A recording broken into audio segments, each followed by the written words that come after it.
Welcome to Some Things Considered, the podcast where we are obsessed with story. We celebrate creativity and we talk to cool people to find out what makes them tick. I'm your host, Sean Murphy. I'm an author. I direct the Center for Story at Shenandoah University, and I run the nonprofit 1455 Lit Arts. For more about me and what I do, check out seanmurphy.net. Hey, everybody. Welcome back to Some Things Considered. This is the podcast where we are obsessed with story, we celebrate creativity, and we talk to cool people to find out what makes them tick. I'm your host, Sean Murphy. I'm an author. I direct the Center for Story at Shenandoah University. I run the nonprofit 1455 Lit Arts.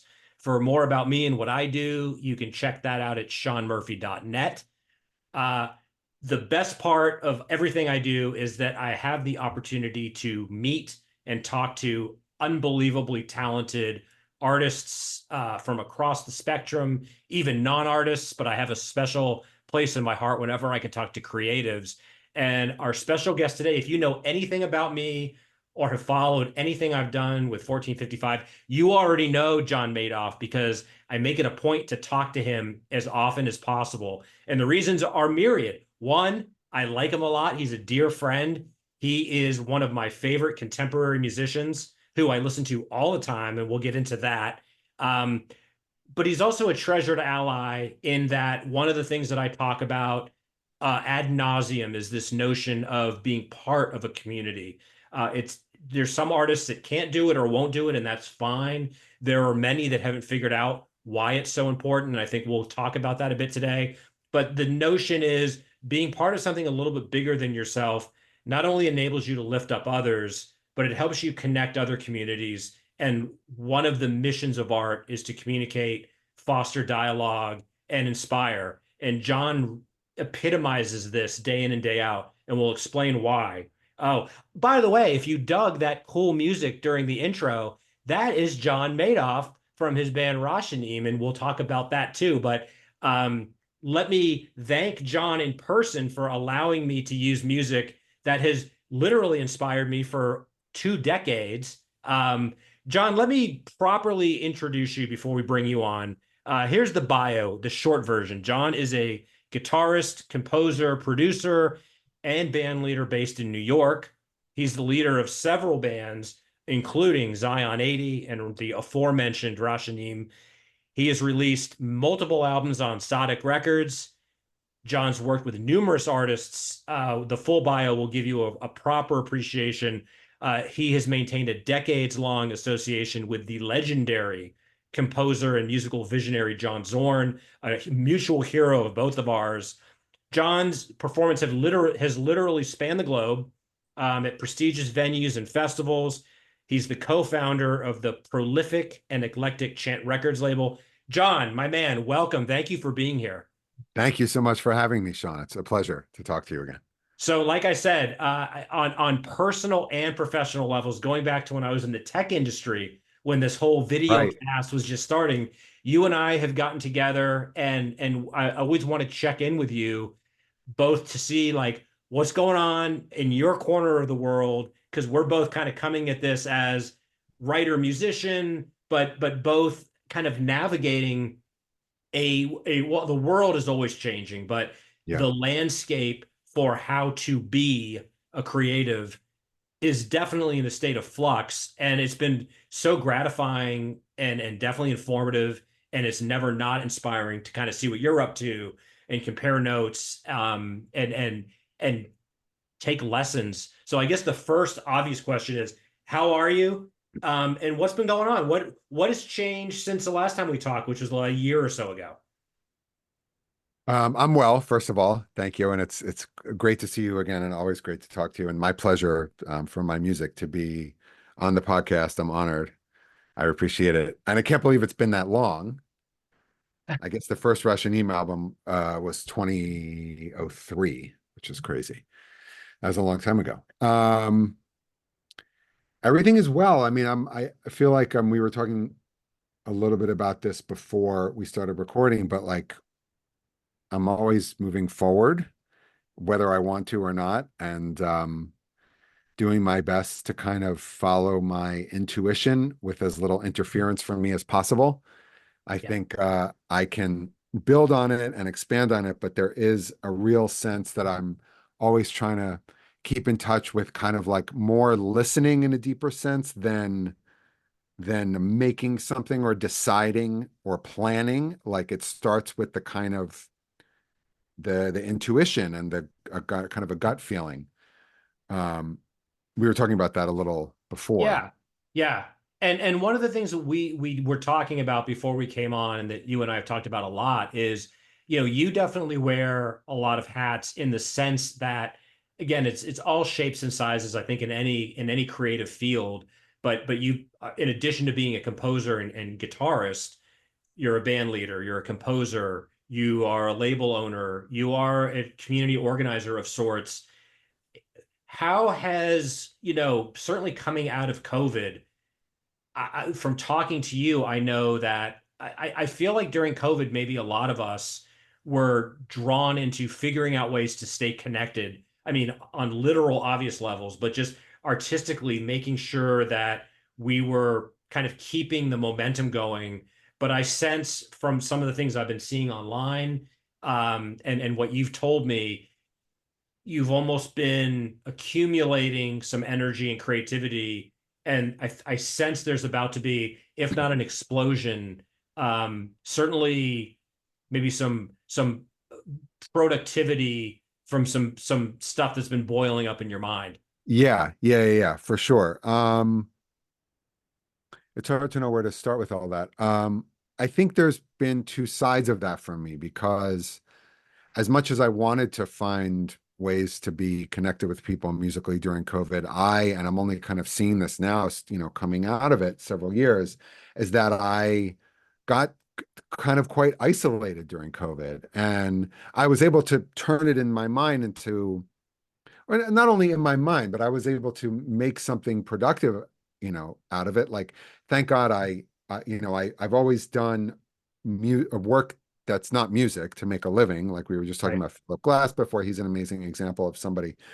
But I really, really appreciated during COVID that like I had a job and that my wife had a job. We have three kids that we're putting through school. And, Yeah. like I'm very fortunate that that was never in question. Right. And that was not the case for a lot of musician friends of mine. And a lot of them really suffered and went through a lot. Um, and coming out of it, especially in the last like year or so, I've realized like that I kind of, um, like I said before, had gotten kind of isolated, and I had in my mind spun it into something like, oh, I'm doing this solo project and X, Y, and Z. But what I've realized, especially in the last like 6, 8 months, is that I really want to be working more actively with other people as well. Yep. So I feel like kind of it's I've added that good part back into it and rekindled some kind of partnerships, collaborations with people. And what I gained during COVID is the room I'm sitting in right now is an office and studio, and it's not like the highest level recording studio, but I record in here now, and I've learned how to use the Logic software, and I can record and mix and release my own music. So now I feel like I was able to take the positive aspect of that isolation and start to bring it into working with other people. Um, so that I'm really excited about. And I'm about to release several songs that I started recording during COVID and have since mixed and um, put out. That will be, I'm going for now, trying like a track a month. That's my goal. And this is the first time I'm saying it like in the world. So that puts some accountability, but I already have August, September, and October, so 3 songs. And Nice. um, I need to nail down my percussion friend Marlon Sobel to record a drum track on a song, and then that'll be done. So, um, but I'm excited. I'm excited to be working. I've, like I said, started playing with other people more, and it's been good. I'm really thankful. Well, that's great to hear, and I think you bring up something, John, that from my purview, one of the things you mentioned, we were talking a little bit about Philip Glass, who was already an accomplished and well-traveled musician, but he was working not only what we would call real jobs, but blue collar jobs well into his 40s. One of the things I've learned as I've gotten older and seen, and I'm starting to hear people talk about more, is this notion of the separation of art and kind of commerce. And the reality is, I think when we were coming up, or I'll just speak for myself, there was this ideal that if you were going to be an artist, you needed to be an artist and you somehow made your living from it and you were living within your creativity. And I think MFA programs and artists talking to journalists did a disservice. Maybe some that were either good enough or lucky enough or both set a bad example, because the reality is if you have a job and can feed yourself or your family, so many other pressures are lessened. And what I've noticed, and it's definitely, there's some irony here, I see people really struggling and hustling because they feel like they have to be doing something artistic. And if the money's not there, it just quadruples the pressure. Where if you have something where you can kind of separate paying the bills, I think ideally we want to be in a world where our efforts are rewarded and we can make a living doing what we love, but that's never been guaranteed. And knowing that it's increasingly unlikely, there's something very healthy about. I don't think it's a sellout. I think it's actually a very healthy kind of sober choice to say, I'm going to separate how I pay my bills and then have that baked out time that I know will be there to create and be creative. Am I oversimplifying, or do you share the notion that you already articulated it, but this idea that that's putting a lot of pressure if everything has to come out of the artistic side? Yeah, for sure, for sure. Especially if you have a family, especially if you have other pressures, whatever. Yeah, absolutely. One thing that's there that I think I'm probably not the only person that feels that is one thing that I struggle with is there's a voice in my head that says like often happens. Like I'm sitting in this room. I luckily now have a day job that I've been at for a few years, working for a company whose work I believe in and support, but who also understand that I have time limitations and understand that I have other work that I do and have been incredibly amazing as far as flexibility and understanding. And it's been a great partnership. And, kind of the short end of it is like on almost every day, I have several hours that are just my time that I can focus on my music. And then there's that like saboteur in my head that's like, well, you already did your job. So what you're doing now is like, it's not even worth anything if you're not making your living from it. And more and more I try to be like, I've tried to gain some armor for it. And I can be like, aha, like I see you. I see that you're a trick. I'm gonna work on music because I love it and it's who I am. I'm gonna put it out into the world. And that makes it worth it, you Yeah. know? Um, yeah, and I'll tell you, I've told this story several times. And I don't feel total, I'll tell you offline, but I don't feel totally comfortable saying who it is. But years ago, I'll tell you the story without saying who it is. Years ago, I Okay. was working with one of my idols, another guitar player, and you could probably connect the dots, but whatever, I'll leave that to it is. Yeah. I was lucky enough to work with somebody, and we went out to lunch and we were talking about the project, and he said, he didn't know me because I had only been in New York for a few years, and he was like who are you, what's your whole thing? And I started talking, and he's like, so you do, who do you play with? You play full time, like, and I was embarrassed to tell him that I had a day job. Mhm. This was in like 2003 or 2004, and I was like, well, right now I have a day job, and he's asking me about it, and then he kind of says almost to himself, he's like, oh, it'd be great to have a day job. And I said, what? I I said, really? He said, yeah. He said, and he said this to me, and I'll never forget it. He said, I I'm a full-time musician. I have a family. When I get a call for a gig, there's one requirement that I have, and I have a manager, and my manager knows this. She calls me, and if it pays X or above, and I'm available, the answer is yes. And man, am I allowed to curse on here? I never, okay. I know, I always assume I Absolutely. am, but I don't know if you know. He's like, you know, it could be the shittiest gig in the world. If it pays X, whatever it was, Yeah. I take it. And I play a lot of gigs I don't want to play. If I had a day job like you do, I could just take the gigs that I want to take. And in my mind, I'm thinking, that thought has literally never crossed my mind. All I'm thinking is, I'm a piece of crap for having a day job. Hopefully, one day I won't be as much of a piece of crap and I won't need a day job. But that's not reality. That's an idea. And not that that shouldn't be an aspiration, and Yeah. not that that's great for people who can do it and whatever. Like, Yeah. it is what it is, but that's not the situation I'm in. Right. Right. So, So there's a wonderful poem by William Matthews about Charles Mingus, as it happens. But there's a line in there that I'm probably going to butcher, but he talks about the music industry and America and says something along the lines of these baseball executives that would outlaw sandlots so that kids couldn't ruin the integrity of the game, i.e., if you're not a professional, what's the point? It's like, what about the joy? What about the novices that work and aspire? I do think, John, that there is something very unhealthy about the zero sum game mentality that certainly and obviously exists in our business sector, but it's, I think, over time infiltrated the art world and even the sports world, where yeah, if you're not getting paid, what's the point? And to me, that's antithetical to anything creative. right. And like we talked about before we came on air, um, how many of our best musicians and writers, off the top of my head, right? The aforementioned Mingus, Herman Melville, like go down the list.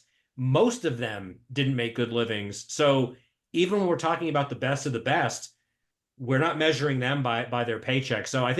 I think you've touched on something that it's not just that any creative needs to hear this. I'm increasingly convinced that writers need to hear from musicians, because one of the theories I've been nurturing is this: the changes in the 21st century are irreversible as it relates to technology and the way the industries are being disrupted. But Yeah. I think musicians, because it happened first with music and digital streaming, musicians were adapting more quickly to the reality. And I'm finding that more writers are now realizing, like, magazines are folding, layoffs are rampant in what used to be even the fortunate few that had good journalism gigs. Those are drying up. So the industries are changing irrevocably. Um, if you're not doing it on some level for pure satisfaction, you're probably in the wrong pursuit. But secondly, if you really are holding out that it's going to pay off financially, I think you and I would both say good luck. We wish everyone success, but the statistics are not very promising. Yep. They are not. They are not. And So yeah, one needs, and one of the things we've talked about a lot, and I've always told you, you inspire me. I happen to believe a creative in the 21st century needs to adapt and needs to at least understand the stakes and the reality, transcend them and change them if at all possible, hasten our evolution. But the reality on the ground is kind of immutable. One of the things I've seen on your journey is I think you're by nature a tinkerer, and you have a curiosity and a desire to understand the inner workings of things, which serves you well. But you also are pushing yourself to understand, looking at your home studio, looking at the creation of a label. These are ways you've enabled yourself to exist in a world where if you hadn't adapted, maybe you just be bitterly, sitting at the corner bar complaining about what a rough industry it is. right. Right, right, right. Yeah, I mean, I do, you know, I guess I do the best with what I have, which is what we can hope for. I love have we talked about Rick Rubin's book, The Creative Act? Have you? We may have, but Yeah. everyone needs to hear about this. So yeah. Yeah. It's just a tremendous book. I mean, actually, I just bought a copy for somebody I'm going to visit soon. It's great for his birthday. It's just a great book. Yep. Like I would recommend anybody involved in any form of creativity whatsoever to read it. It's worth it.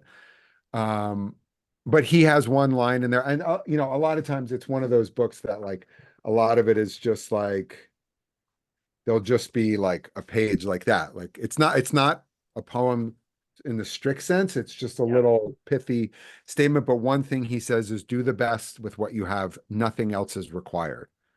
Like I literally repeat that sometimes as a mantra. Yeah. Um, but one thing that reminded me of what you said, which kind of hinted at, and we were talking about this before as well, is that um, you know, the reality of the music world now is that the main way that people listen to music most of the time is streaming. Right. And there's vinyl and there's fancy CDs with books, which are all wonderful, and I completely support that, absolutely. Yeah. But most of the time, people are listening on streaming, and the artist is not being paid fairly for that experience of the music. Okay, that is what it is. But when I get into conversation slash hopefully not, but sometimes arguments with other musicians about it, who are like, no, streaming is bad. We should resist it with everything we have. We should never give in. Da, Right. da, da, da, da. I also say, and I guess there's a parallel in the literary world also, but I also say, well, you know, I have a computer that I bought for a few $1,000s, and I put with some other equipment a studio together in my basement, and I can record. The potential is there. Maybe I'm not up to it in my skills, Yep. but using this software and a couple of microphones, I can record a professionally recorded album in my basement. Right. That would have been much, much harder 30 years ago than it is now. And those two things are part of the same reality. Or like being able to publish, you know, a Substack, Yep. writing stories, writing whatever. I'm not saying it's easy. I'm not saying there's money in it, but Right. you can distribute your work to That's right. people around the world for almost nothing. That's right. That's incredible. I've said this a lot in a lot of different ways at a lot of different times, but the way I describe it, especially to younger people, when I'm asked about the writing kind of world, is there's never been more content, and it's harder than ever to stand out. That being said, in the good old days that I think irresponsible writers are nostalgic about, the reality is it was still a zero-sum game. There were the relative few in the world of journalism, in the world of fiction and poetry, that you could actually get to the top and make a decent living. And it's like, great. But if you weren't one of those lucky or talented handful, you might never publish anything. So at least now, to your point, there are so many different avenues to get your work out there. And then who knows what could happen, right? It's very unlikely that, say, Stephen King is going to read your Substack, but there is the possibility that you could go viral where in 1979, you might have gotten a book contract or a label deal, with a musician. And it's like, yeah, that's the goal. But I think back on the good old days and think, how many great novels did we not read? How many unbelievable albums didn't get recorded? Like, do we really think that the sum total of brilliant music that was made in the 80s is what we have in our shelves? There's so much great music that we'll never know about because, of course, those people weren't getting signed because it wasn't nakedly commercial, pop music. Right. So I think what you represent to me is one, I see myself in you, but it's also, I think you always have understood, like, look, there's the way it could be and the way it should be, and we always are working toward that. But there's also things we can use to our advantage, and shame on us if we're not at least familiar with the landscape so that we can navigate it more effectively. Absolutely. Yeah, 100%. I couldn't have said it better. And one thing that really spoke to me a lot, in fact, the one of the really formative experiences when I was younger in high school was finding out about musicians that were doing things on their own, like DIY, whatever we called it then. Yeah. And Fugazi was the biggest example to me of like, I Yeah. was like, wait, these people are not that much older than I am. I don't think they are. They're Right. maybe 10 years older than I am. Yeah. They have their own label. They make their own tours. There was the famous thing where they didn't sell t-shirts. So people would make a t-shirt that says, "This is not a Fugazi t-shirt," and they would sell that. And their Yeah. shows were all ages, $5. And that, in a weird way, in Mm. some ways, not in other ways, but that in a way is a model kind of for how things are now. Of like, I'm Totally. going to set up my Bandcamp page, I'm going to put some stuff on Spotify, I'm going to make an Instagram account. You Yeah. know, it doesn't have the ethic that it did, because Right. Spotify in the end is a whatever multi-million dollar, billion-dollar Right. business. Right. And like said before, like people are getting rich off of it, and it's not me and you, Right. you know? At the same time, I can put something out there Yeah. and people will hear it, and I can strategically kind of try to build my audience and do my best at it with what I have. Yeah, and that leads me to the next question, which I know we've talked about, but it's A, it's always worth repeating, and B, it's always changing.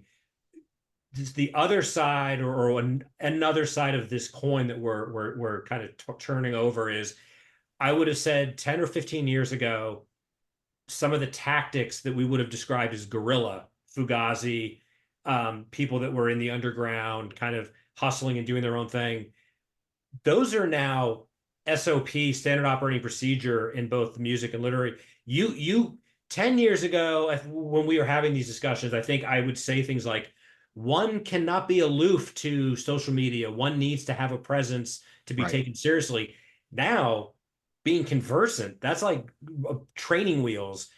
Right. The pressure now is on, you need to understand marketing, you need to understand PR, you need to be your best advocate, you need to make all your own connections. And speaking from personal experience, if you're fortunate enough to find a publisher, a reputable publisher that wants to publish your work, which is rare, like I'm lucky to have that, you're still going to do a lion's share of the work, just Yeah. because those independent publishers are struggling and don't have budget. You ain't going on a Yeah. book tour. You're not going to be getting promoted in A magazines. So it's, the onus is increasingly on the creative.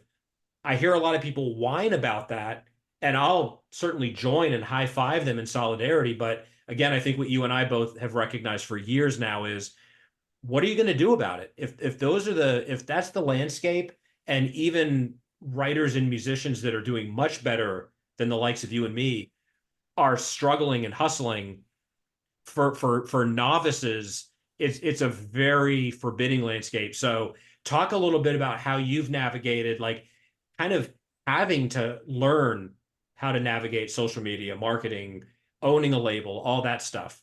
Yeah. Well, it always makes me think that I think there's a Bill Evans quote where they're talking about like, how did Miles find you? How did Miles Davis find you? Bill Evans was a piano player. Yeah. And he said something like, well, I knew that if I just practiced and I was just, even if I was just sitting at home playing my piano, somebody would find me. And that's not true anymore. No. If the next Bill Evans were around now, sitting in his living room, the unfortunate reality is he'd still be sitting there forever unless he did something about it. Right. So I think, like you said, I don't remember if you said this before we started recording or after, is that like the 20th century paradigm is over. Right. And what a musician, I can speak from, you know, maybe what a creative, somebody that's producing something creatively, filmmaker.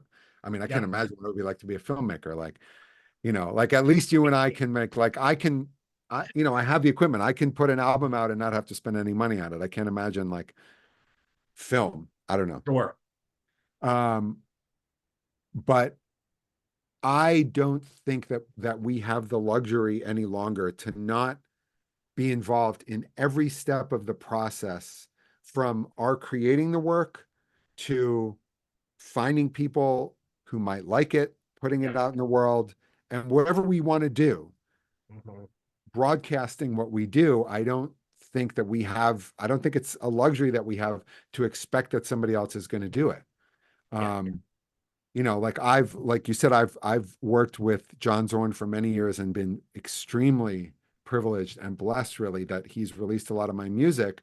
But the music I'm working on now, I'm putting out myself, and I have to know how to do that in some way. I have to Right. be able to do that. Like Yep. did, for music, digital distribution, and like you said, social media and platforms like Bandcamp and Spotify and YouTube. Like you have to know how to use that stuff in order to get your music out there. And I'm not expecting that the music, I'm trying to have as little expectations as possible, Right. but I'm going to do all the work Yeah. to make a video for the music and put it out everywhere and publicize it and make it easy to find. Like actually I was trying to contact a musician today who I know and I've played with before. And I got an offer for a gig, and I was like, "Oh, I'll get in touch with him." And I look at my phone, I don't have his number. That's weird. Hmm. I know I've talked to him before. I wanted to include him on a group email, and I look at my email, I don't have his email. Oh, I'll just Google him.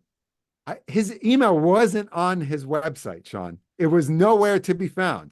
I'm like, I don't want to sign up for your mailing list. I want to give you money to play a gig with me. And I couldn't find him. And I would be like, dude, put your email address on your website. If somebody Right. wants to find you, like we always sit around and say, oh, I only had 3 gigs this month or 10 gigs, whatever our Right. number is. Right. It's like, okay, so at least put your email on the website so that when somebody wants to hire you, they can, you know? Yeah, I mean, and I think a common complaint, and I don't think not only is there no answer for this, I don't even really know how to fully wrap my head around it. But the reality, right, is it's hard enough, right? So let's stipulate what we've already talked about. You have a day job or a job that it either pays or offsets the bulk of bill paying. Yeah. You're getting the work done, which could be a lifetime right there. But those two things, never mind family and friends and social life. But then all of this time and pressure to do the things that we're describing, it seems like overwhelming. I think about the current landscape and then 10 years into the future. And what I keep coming back to, the only way I think we can accelerate this process is one, by recognizing that the 20th century paradigm, for better, worse, or neither, is gone. We're not going to see CDs come back and be sold for $18.99. It's not going to happen. Or at least at scale. It might Yeah. become a retro thing. In fact, it Yeah. will become in 10 years, people are going to have CDs and you're going to be buying them online for $40. But Right. those days are over. I think the only way that we as creatives can accelerate this and not get mired down is, how do we find ways to support each other? How do we find the people that are good at PR or enjoy that aspect, and maybe the people that produce and like to be behind the scenes, and have robust communities where musicians and writers and others are lifting each other up? And I will say, maybe it's just because I know people like you in New York City, and that's, a real mecca for creativity and community. But I think musicians do a much better job than writers in terms of sharing resources, mutually promoting, not seeing it as a zero-sum game. Are you optimistic, pessimistic, neither, as it relates to what I'm describing, and thinking about how either industry can make things better internally as we figure out how to move ahead? That's a good question. Well, as you were saying that, I was thinking like, wow, if musicians are doing better than writers, like that's a pretty low bar. I was talking years ago to somebody who's a label owner, and it was when I was getting ready to start my label, CHANT Records with Chenier Blumenkrantz. And he said, "You want to know the hardest thing about running a label?" And I thought it was going to be like streaming, no money, lawyers, Right, copyright. He said, musicians promoting their own work. They won't even promote their own work. And in my head, I'm thinking, come on, you got to be kidding. I feel like all I do is promote my work, right. post about it on social media, talk about it, da da da, try to get a gig, whatever. Yep. And I found after several years that he's exactly right. Like, you know, I guess I can say this because I'm not naming any names, because we have a lot of artists on Chant Records. But over the Yep. course of Chant Records, we put out a lot of records Yep. where I would just be like, I'm going to post about this album today. I'm going to post about this album today. And I go to tag the music, and I'm not calling them out, like singling them out that it was so bad, more as an Right. indication of how things tend to be generally. Yeah. And I would like tag the person, and then I would like make sure that it's the right name, the right tag on Instagram. And I would go to their profile, and there would be nothing about their own record. And I was like, I know why you made it. Like we were talking about before, you have a very noble, it's a great record. We wouldn't have put it out if it wasn't a great record. But Right. can you pick up your finger like once and put a, tell somebody about it? Right. Do me a favor and tell somebody about it. Right. Do Right. yourself a favor and tell somebody about it. And a What? lot of times they don't do it. And then I ask them and they're like, well, I don't really feel comfortable. I was like, okay, but you're a professional musician. I know. I said, first of all, if you don't feel comfortable promoting yourself, don't ever complain when you don't get something that you think you deserve. I'm sorry, that's harsh, but it's true. Yep. And second of all, like get over that. Like Right. you know, Right. I've worked with, I do a little bit still, but did more in the past few years and have cut down somewhat on like consulting with musicians on the music business. And, Right. one thing is like I consulted with some people on crowdfunding campaigns. And I was like, crowdfunding isn't, like Kickstarter Yeah. or Pledge Music, which was like they did like some criminal stuff and went Wow. under, whatever Indiegogo, whatever the thing, I don't know which ones people Right. use now. But Right. I said, obviously, like you're not going to get anything for free. You're going to really have to work for it. But it's Right. an amazing thing. And it could be, and I've done it. It's not rocket Yeah. science. Yeah. You have the opportunity. I mean, Sam, I'm sure authors do this all the time too. Yeah. You can raise all the money that you need to create something before you've even created it if you do it right. Right. And I said, all you have to do is stick your phone in front of your face every day for a month and Right. tell people your story Yeah. and be genuine and tell them why they do it. And somebody was like, well, I don't want to talk into the camera. I was like, then don't. But Right. if you want to do it, that's what you have to do. Right. It's like, I want to be a professional musician, but I get scared when I go up on stage. Well, you know what? So do I, but you Right. still got to go do it. Yeah. Yeah. Yeah. No, you're giving the necessary kind of tough love that I think that all A creatives little bit. need Yeah. in Yeah. 2024. Yeah. I will say though, kind of sardonically, that the whole time you were talking, I was thinking, gosh, that's almost like my heart goes out to those that are either reticent or shy, because Yes. I think what's poisoned the well, we can all think of examples of the exact opposite. It's those that have no compunction about blasting everything they're doing. And I do think to a certain extent, and I won't even I really don't see this as much with the music and the musicians I follow. In the literary community, I mean the self-promotion and kind of the the the TMI and the relentlessness of the showcasing can become a big turnoff, but it's tricky because it's hard to argue that those people aren't getting more engagement. I just think when you start filtering out the different types of creatives and how they're successful, it even gets down to a matter of, well, on what level do you want to succeed, or what can you live with? And I think what you're talking Yeah. about, which I agree with, you have to put yourself out there. Like, what's the point of doing all that hard work if you're not going to at least give yourself a chance to be discovered? The other end of that extreme, right, is if you were able to get 3 or 4 more people interested, but you're going to annoy all your friends and family, maybe think about that a little more. But it's Right. just funny because the issue you're talking about is very real, and I'm glad you addressed it. But if you would ask me, like, what is the bigger problem right now on social media? I would say it's the people that just do not know how to turn the spotlight away from themselves and say, I've got friends that write books too, because I think that's a real issue in our community. You and I can't solve it. I don't think it can be solved, but alluding to that zero sum game model, I wouldn't want to get carried away and compare it to like kind of the business late stage capital, but there is this pressure where it isn't just that everyone has to put all this time into doing their own promotion. I do think that the well has been poisoned a little bit with this notion that, but if I lift up others, there's less attention that's going to come to me. It's that scarcity model. I would say that's one thing as I've spent more time in the industries, especially behind the scenes as a nonprofit, founder.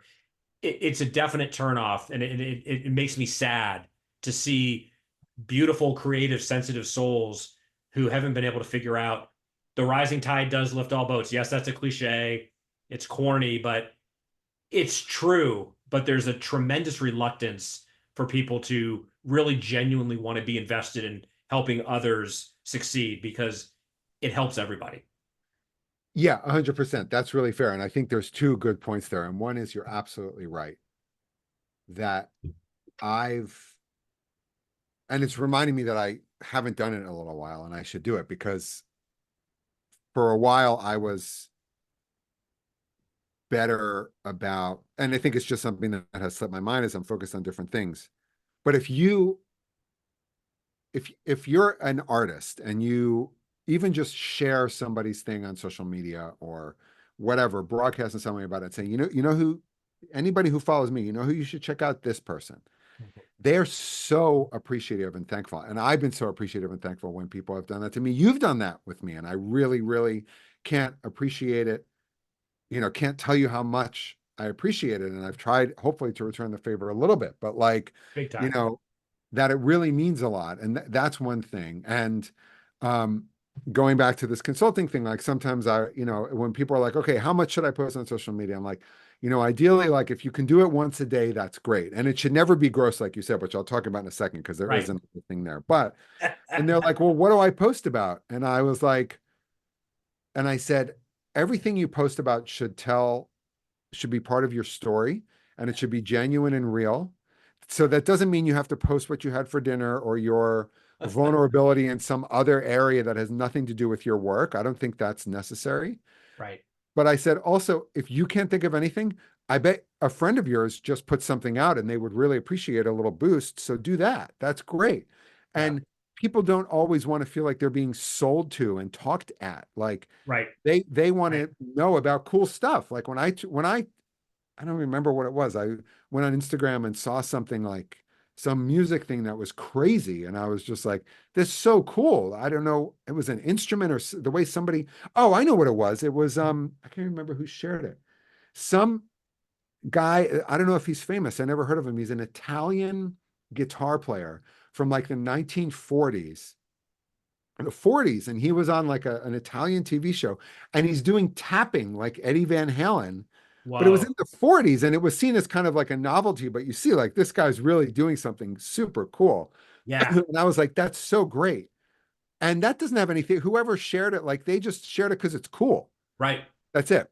Right. And then the other thing, you're right, is there is sometimes an inverse relationship with the amount, and I'll just say it, I hear it underneath what you're saying, and I might be wrong, but that's what I see sometimes.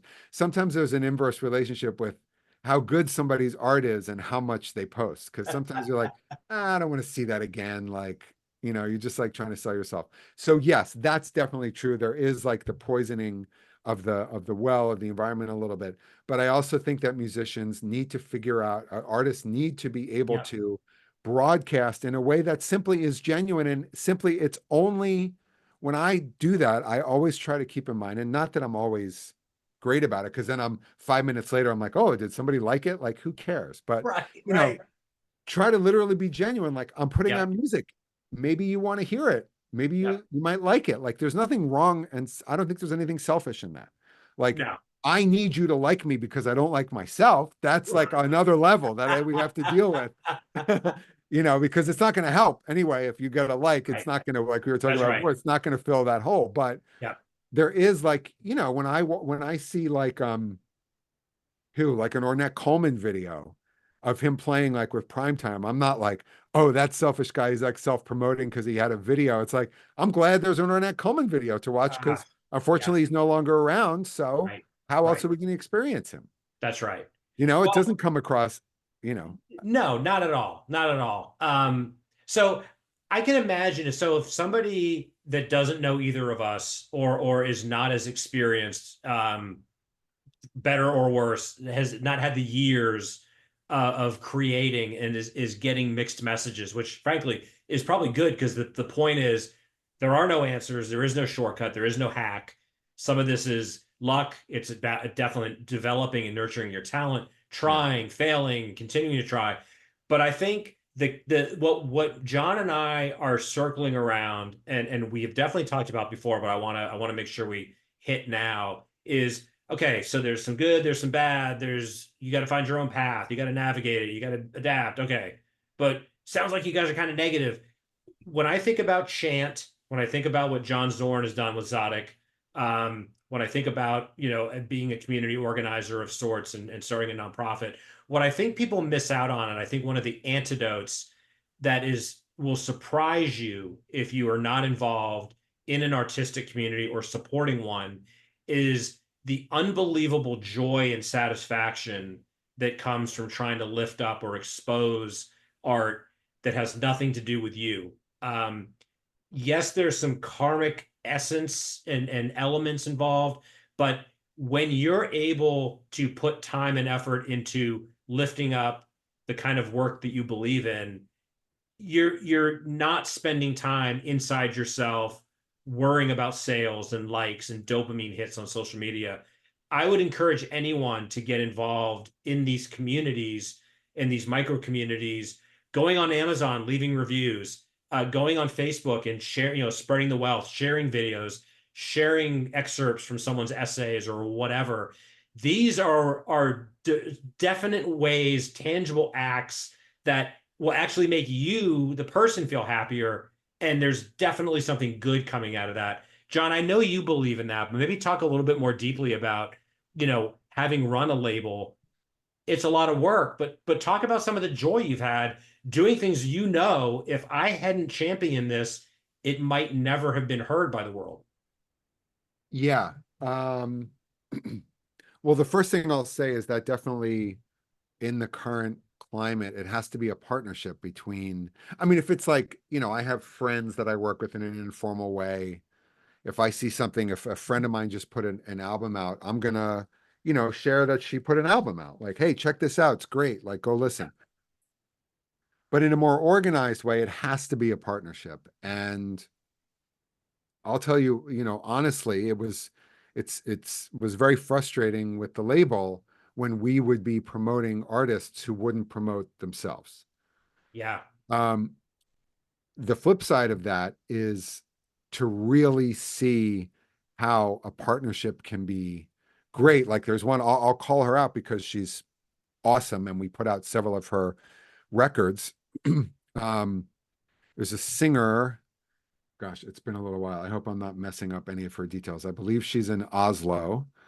Her name is Randy Pontoppidan. She's an absolutely brilliant singer and composer and collaborator. She's great. We on Chant released like 4 or 5 of her records.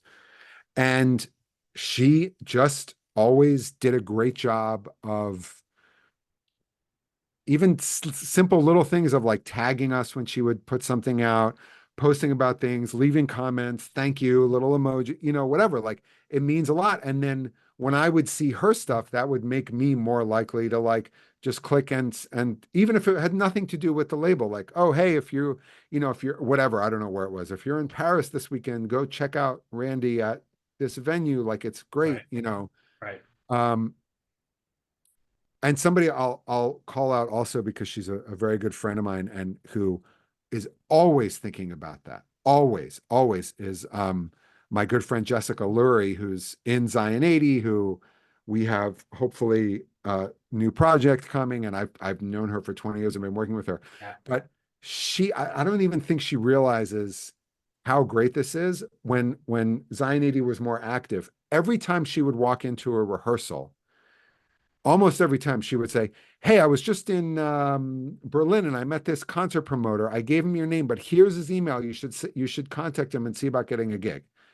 Like even just that she was thinking about it, Yeah.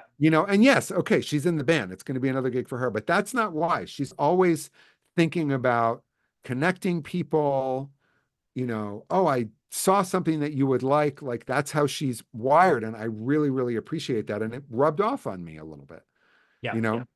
Yeah. So it always has to be a partnership.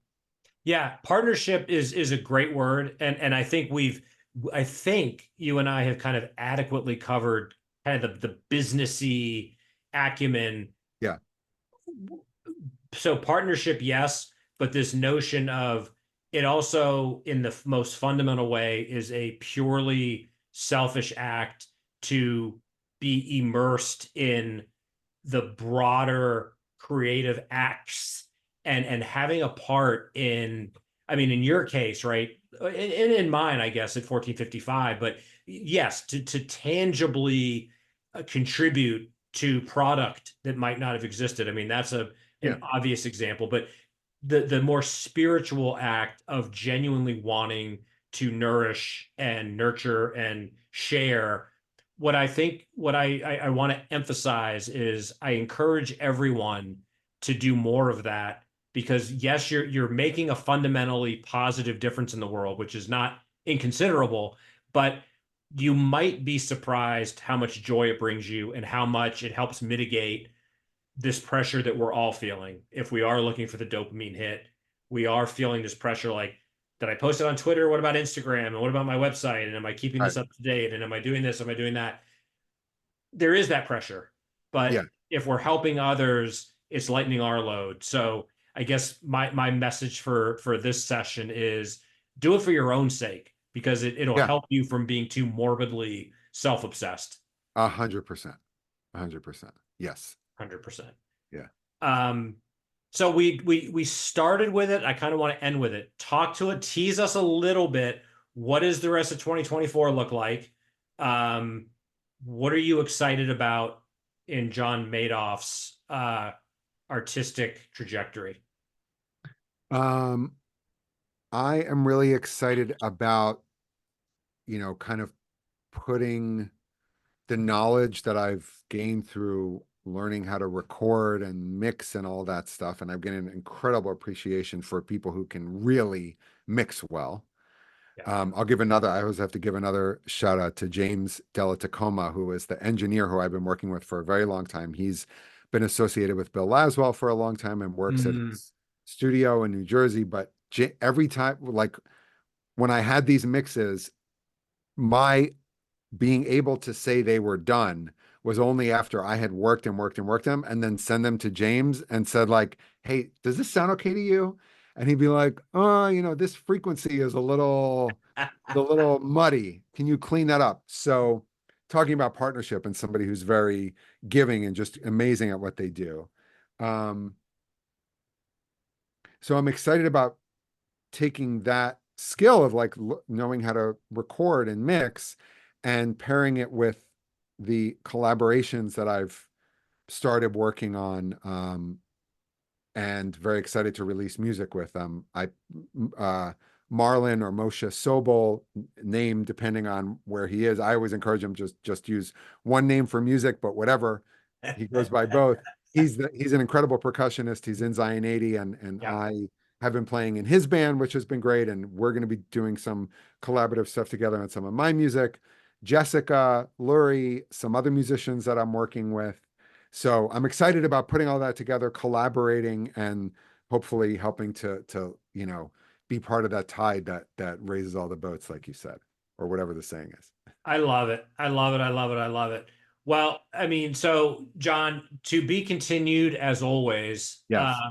I think the key takeaway from this conversation is adapt or die, or was adapt or perish. Yeah. Any final words of either advice or encouragement for our audience? And if not, because you've already dropped a lot of wisdom, I'm going to put this in all the links in when we publish this. But tell everyone how they can check you out online and find you. You can just find me just by Googling my name. The social media platform I use most is Instagram, but Jon Madoff, JON MADOF, one F. No relation to Bernie Madoff. He had two Fs. I have one. I always have to, I still feel like so many years later, I have to point that out. Yeah, my website, you can sign up for my email list and social media and all that stuff. And I think the final thing I'll say is something that I feel like I need to remind myself of, and that I always also feel like I need to remind other artists of, is that I definitely need to remind myself, and I know others could hear it, is that making art and putting it out into the world is an extremely worthwhile thing to do. And generally speaking, no matter, unless you're a megalomaniac, which I think most genuine artists are not, probably the opposite, and could use a little bit of that spirit, no matter how far, however far you think your work goes, it actually goes much farther. I've just found that to be the case with, and I'm not just saying with myself, with everybody.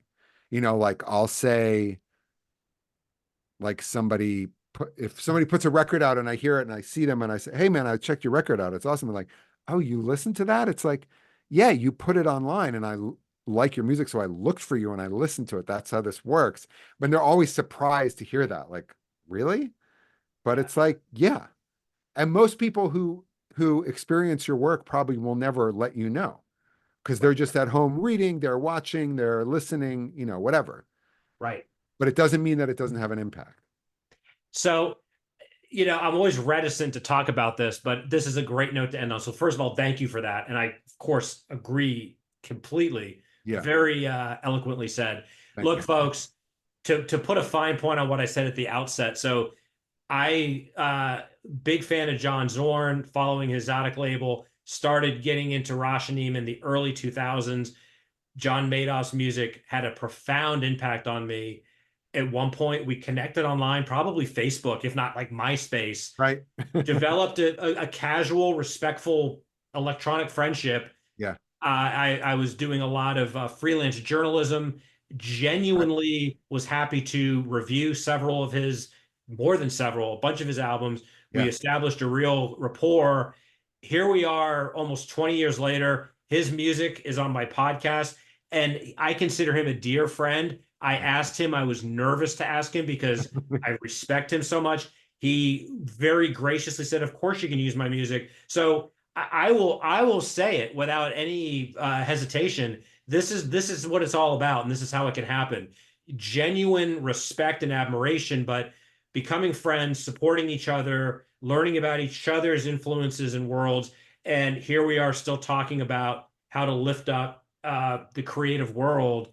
And it means the world to me to talk to my friend whose music day in and day out inspires me, and my podcast uses his music. So it's very meaningful, and I'd be much more emotional, but I was like, I'll have you back again soon because that's what we do, John. We always talk. Likewise, 100% back at you, man. Really, really. Lots of love. So thank you for being here. Welcome back anytime. We'll check in with you soon. And we'll be looking forward to hearing literally what's going on in your world in the rest of 2024. Folks, thanks for tuning in to Some Things Considered. As a reminder, we are obsessed with creativity and story. You can find out more at seanmurphy.net. If you know someone that wants to be a guest, or if you want to be a guest, drop us a line and let us know. Otherwise, remember, get involved, help lift up the artistic community. If we can't do it, no one else is going to do it for us. Be well, and we'll see you on the next episode.